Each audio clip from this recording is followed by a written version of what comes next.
Hello दोस्तों, नमस्कार। Mother's Glory Study Point channel पर आपका स्वागत है। तो दोस्तों, जो हम राजस्थान हिंदी ग्रंथ अकादमी की जो पुस्तक है उसके ऑल चैप्टर प्रश्न उत्तरी के माध्यम से हम पूरे करते जा रहे हैं, जो कि दोस्तों आरपीएससी सेकंड ग्रेड और राजस्थान के all competitive exam, all government exam के लिए बहुत ही कारगर सिद्ध होगी। दोस्तों, अगर आप इस सीरीज़ को ईमानदारी से फॉलो करते हैं तो दोस्तों इस सीरीज़ आपके लिए बहुत ही कारगर सिद्ध होने वाली है। तो दोस्तों, जो आज का हमारा टॉपिक है वो है राजस्थान के राजपूत वंश, जिसमें हम आज पढ़ेंगे बीकानेर के राठौड़ वंश।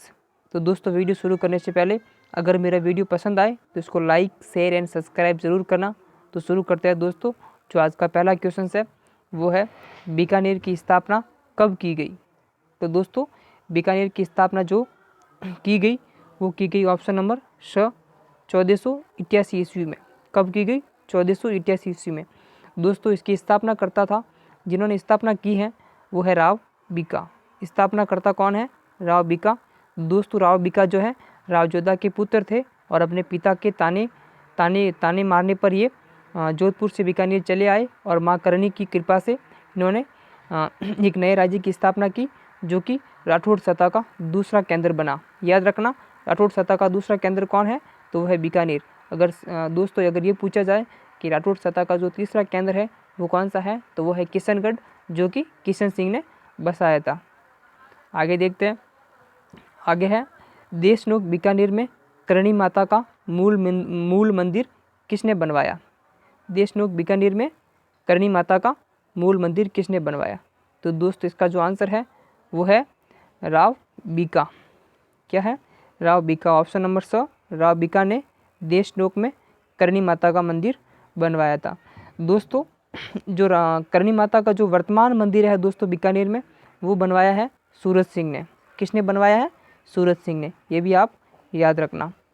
आगे देखें। बीटू सुजा ने अपने ग्रंथ राव जैत सिरो चंद में किसे कलयुग का कर्ण कहा है? याद रखना, किसे कलयुग का कर्ण कहा है? कलयुग का कर्ण। तो दोस्तों, इसका जो आंसर है वो है ऑप्शन नंबर 2, राव लूणकरण। राव लूणकरण को बीटू सुजा ने कलयुग का कर्ण कहा है। ठीक है दोस्तों। और दोस्तों, जय सोम जो है एक विद्वान थे। जय सोम ने भी अपने ग्रंथ करमचंद्र वंशो कीर्तनम काव्यम में इसकी दानशीलता की तुलना कर्ण से की है। किनकी? लूणकरण की तुलना जो है कर्ण से की है। किन्होंने? जय सोम ने भी। और दोस्तों, जो राव लूणकरण है उन्होंने बीकानेर में लूणकरण झील का निर्माण भी करवाया था।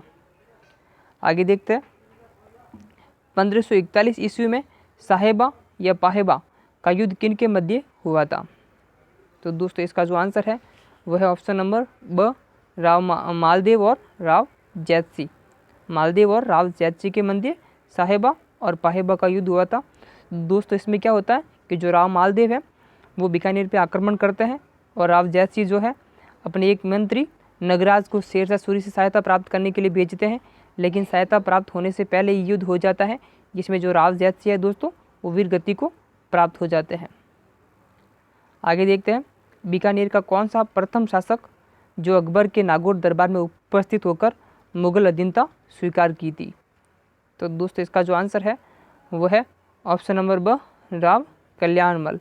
राव कल्याणमल जो थे राठौड़ के राठौड़ वंश के प्रथम शासक थे, जिन्होंने अकबर की अधीनता स्वीकार की थी, यानी कि मुगल अधीनता स्वीकार की थी। आगे देखते हैं। किसे राजस्थानी साहित्य में पितल कहा गया है?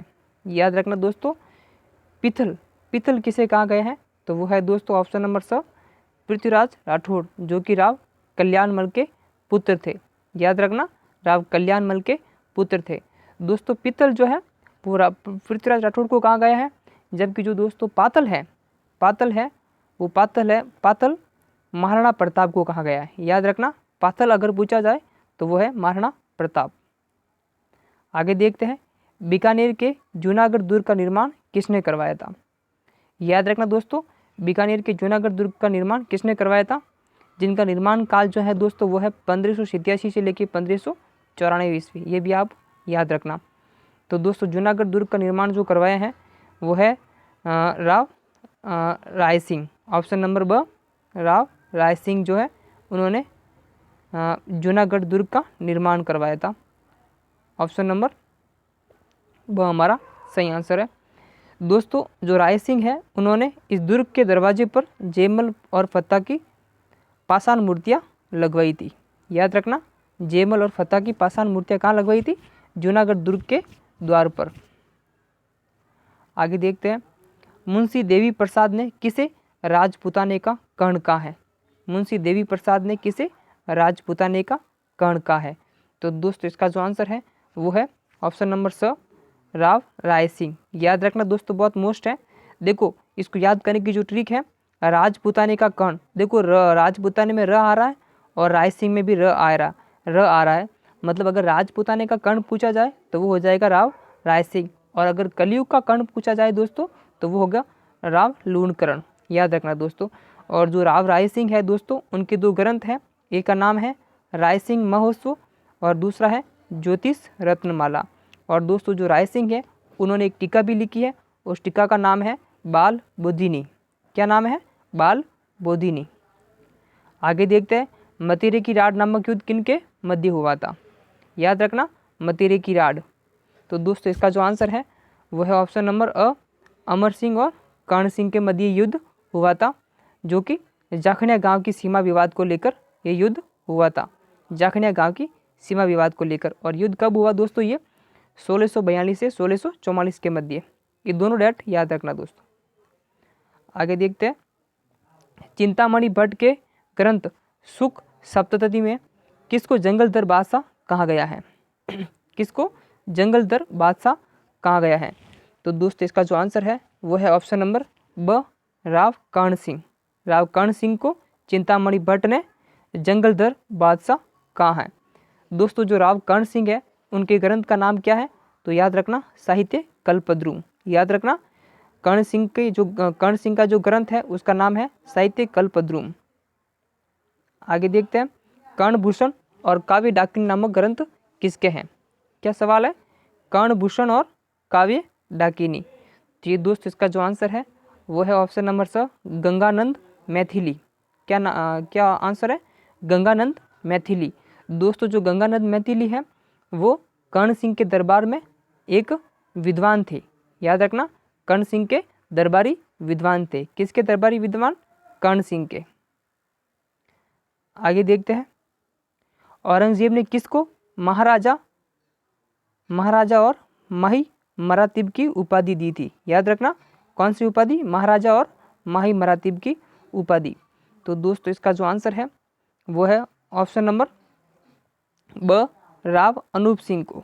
राव अनूप सिंह को औरंगजेब ने महाराजा और माही मरातीब की उपाधि दी थी।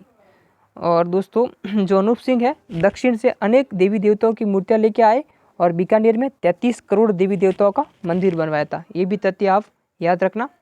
बीकानेर में 33 करोड़ देवी देवताओं का मंदिर किसने बनवाया? तो वो थे राव अनूप सिंह। आगे देखते हैं, किस शासक का काल बीकानेर चित्रशैली का स्वर्णकाल कहलाता है? किस शासक का काल बीकानेर चित्रशैली का स्वर्णकाल कहलाता है? तो दोस्तों इसका जो आंसर है वो भी ऑप्शन नंबर स, राव अनूप सिंह है। क्या नाम है? राव अनूप सिंह का काल बीकानेर चित्रशैली का स्वर्णकाल कहलाता है। दोस्तों अनूप सिंह ने बीकानेर में अनूप संस्कृत पुस्तकालय का निर्माण भी करवाया था। आगे देखते हैं, किसे मुगल सम्राट द्वारा श्री राज राजेश्वर महाराजा धीराज महाराजा शिरोमणि का खिताब दिया गया? क्या उपाधि है? राज राजेश्वर महाराज धीराज महाराजा शिरोमणि का खिताब दिया गया। तो दोस्तों इसका जो आंसर है वह है ऑप्शन नंबर स, राव गज सिंह।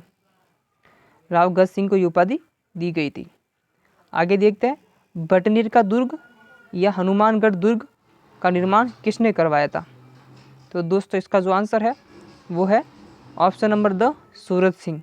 सूरत सिंह ने बटनेर का दुर्ग और हनुमानगढ़ दुर्ग बनवाया था। मतलब बटनेर और हनुमानगढ़ दुर्ग दोनों का एक ही नाम है दोस्तों। इस दुर्ग की नींव जो है मंगलवार के दिन रखी थी, इसीलिए इस दुर्ग का नाम हनुमानगढ़ रखा गया। और दोस्तों सूरत सिंह वही सूरत सिंह है जिन्होंने करणी माता का मतलब नया मंदिर बनवाया था। आगे देखते हैं, बीकानेर का शासक जिसने 1857 की क्रांति को दबाने के लिए अपनी सेना पंजाब और हरियाणा तक भेजी थी, तो दोस्तों इसका जो आंसर है वो है ऑप्शन नंबर स, राव सरदार सिंह। क्या आंसर है? ऑप्शन नंबर स, राव सरदार सिंह ने अपनी सेना पंजाब और हरियाणा तक भेजी थी 1857 की क्रांति को दबाने के लिए। आगे देखते हैं, बीकानेरी भुजा की शुरुआत किस शासक के काल में हुई थी? बीकानेरी भुजा की शुरुआत किस शासक के काल में हुई थी? तो दोस्तों इसका जो आंसर है वो है ऑप्शन नंबर ब, डूंगर सिंह। डूंगर सिंह के काल में बीकानेरी भुजा की शुरुआत हुई थी। आगे देखते हैं, किस शासक को अंग्रेजों द्वारा चीन युद्ध मेडल प्रदान किया गया? किस शासक को अंग्रेजों द्वारा चीन युद्ध मेडल प्रदान किया गया? तो दोस्तों इसका जो आंसर है वो है ऑप्शन नंबर स, गंगा सिंह। ऑप्शन नंबर स, गंगा सिंह।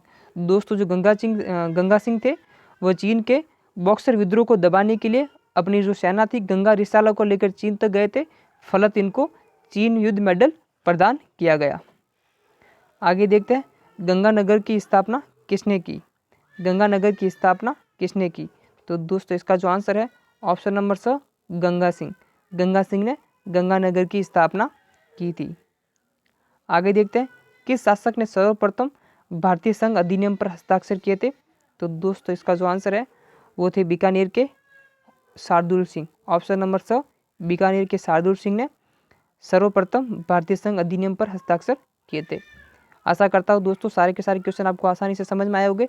अगर समझ में आए हैं तो मेरे वीडियो को लाइक, शेयर एंड सब्सक्राइब जरूर करना। इसके साथ धन्यवाद।